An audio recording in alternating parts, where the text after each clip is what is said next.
Hello everyone and welcome back to my first look at actually showcasing the deck for the Stormcast Eternals. So real quick, just quick fighter review. You got Severin Steelheart, solid fighter all around. He's hitting 2 dice for 3 damage. Just great fighter overall. Once he's inspired, he's going to gain that additional attack that can target all enemies. So going up against the Skeleton or the Thorns or even the Skaven, lot of great opportunities to pick up multiple kills with him. Great fighter all around, really solid leader, 4 wound characteristic, plus inspired, you're getting that 2 defense. Very, very happy to see him on the team. Now Bright Shield. Bright Shield's probably the most underrated player in the game. By far the most accurate fighter. 3 dice hitting on hammers, which that's to roll a hammer or a critical success, you're talking a 50-50 chance on 3 dice to hit for 2 damage.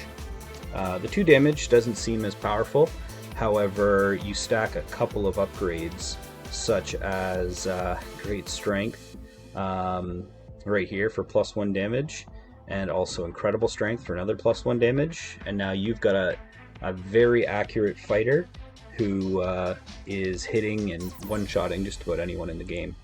Now what makes Bright Shield so powerful is once she inspires, you've got that 2 defense characteristic again on shields. Very, very solid defense. But now you're going to get Furious Parry. Now what's so fantastic about this is Furious Parry, it's a reaction effect every time the enemy fails an attack. So 1, you can't be driven back. So if you're holding an objective and they don't successfully damage you, you get to stay on that objective if you guys tied the result. They can't do that pushback. And then you get to strike back.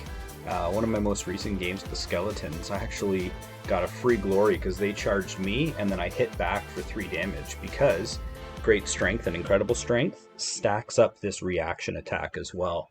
So you could, in theory, be swinging back at a target for 3 damage every time they fail to attack you. So Bright Shield in and of herself, not all that impressive, but with 2 upgrades and give her something like Trusted Defender where you re-roll defense dice, makes her really hard to hit, she's constantly hitting you back, and then when she's swinging with her main attack, one of the most accurate attacks in the game, hitting for, again, 4 damage if you stack those upgrades.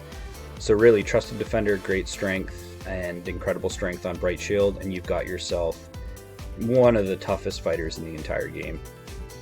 And then Oberyn, can't shy away from this guy whatsoever. Solid 3 damage attack starting off. Once this guy inspires, again, 2 damage characteristic, but he's got 2 3 damage attacks. One with knockback 1, allowing you to drive your enemies even further, but this one, it has cleave. So if you're going up against an armored target like Magor's Fiends or the Orcs, he has a hard time missing when he gets to cut through all shield rolls. So solid fighter cards. Absolutely fun team to play with.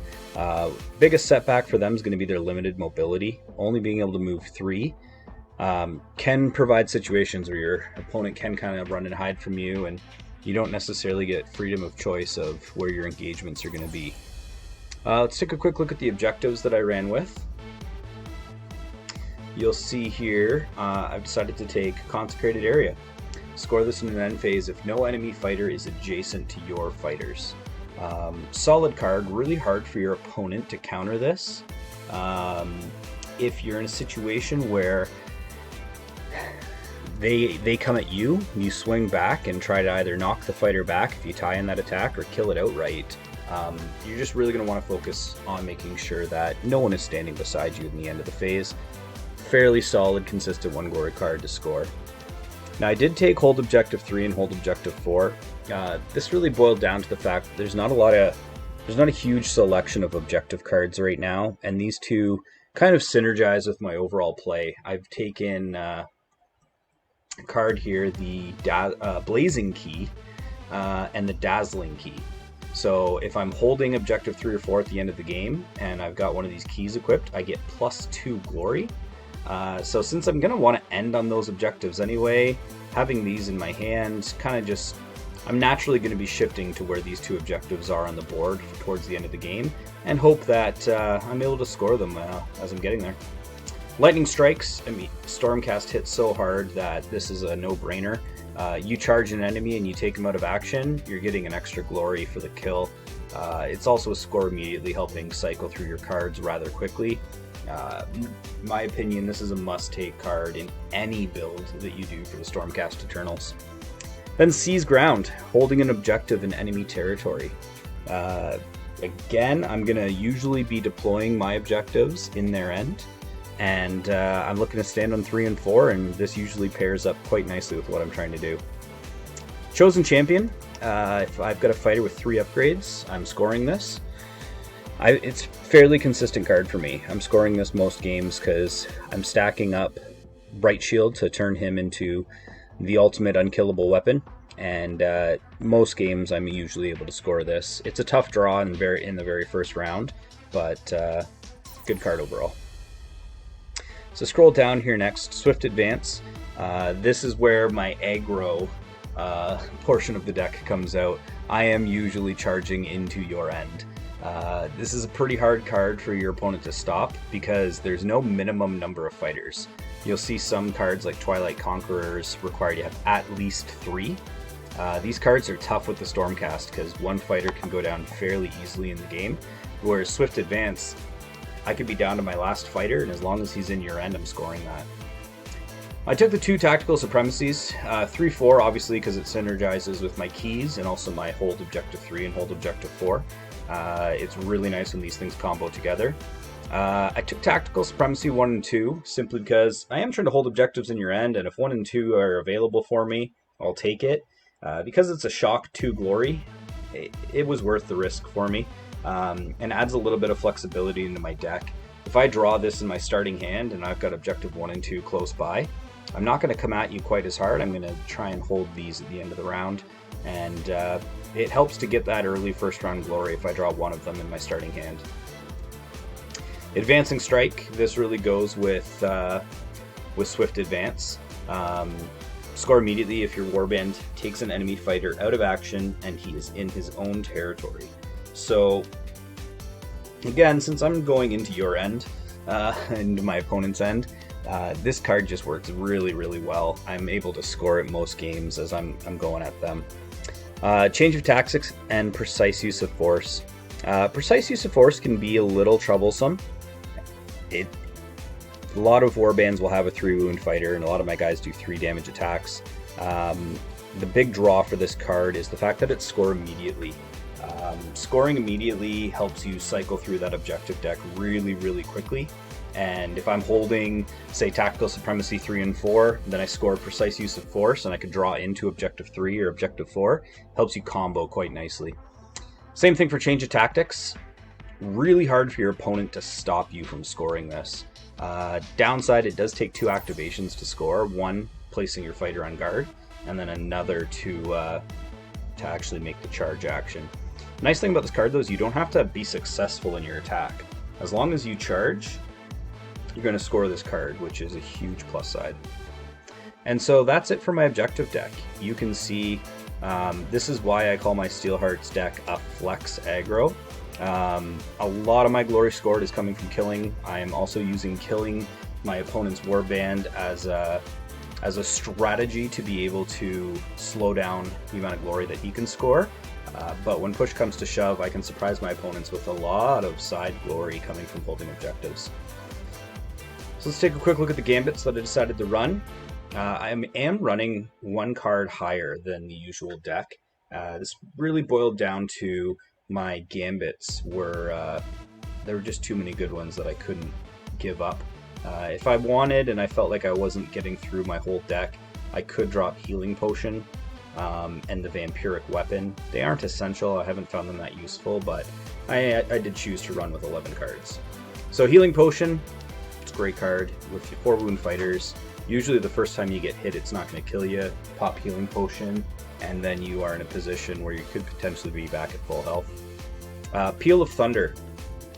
This card here, this is in my deck for the sole reason of trying to counter my opponent's gameplay. if someone else is holding objectives, if you're going up against a horde warband that really wants to score supremacy, being able to, at the end of the 4th activation, push someone off an objective is really, really powerful. Always goes in my decks.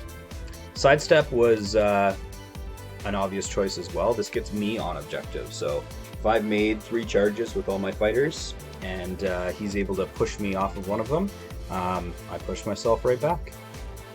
Tireless Assault really supports the aggro side of my strategy. Being able to charge in at someone, and if you are unfortunate enough that he defends the attack, play this card and you're immediately making the attack again. With Bright Shield swinging 3 dice on hammers, if by some reason you fail that first attack, there's a really low probability of you failing that second attack. So great card, combos very well with him. Next I went with Distraction. For the exact same reason as Peal of Thunder, I now have 2 cards in my deck that allow me to push you off objectives. This is all about counterplay of your opponent. Not sure how many players are thinking about countering their opponent, but I can't recommend highly enough taking these 2 cards. Being able to manipulate the battlefield to your advantage really changes the result of a lot of games. One of my games most recently, again, I won it solely because I distractioned a fighter off the objective, stopped him from scoring supremacy, and pulled off an 11-8 win. Next is Duel of Wits. Love this card. Being able to draw 2 extra power cards into your hand is incredible. You do have to wait until it reacts off of the opponent playing a ploy himself, but I haven't gone a game where I have not played this card, and being able to have more cards in your hand just opens up more options during the battle. Spoils of Battle, awesome card if you draw this in your starting hand. Being able to pop an upgrade onto someone early is absolutely phenomenal. You don't have to worry about scoring any objectives or getting any kills, just get an upgrade on someone and you're good to go. Twist the Knife.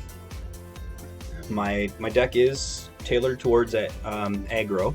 I want to go in and I want to hit my opponent, and doing so, if say Bright Shield goes after a target and I've only got 1 strength upgrade on him and it's a 4 wound fighter, Twist the Knife's going to allow me to finish him off and kind of surprise your opponents when they weren't expecting you to take them out.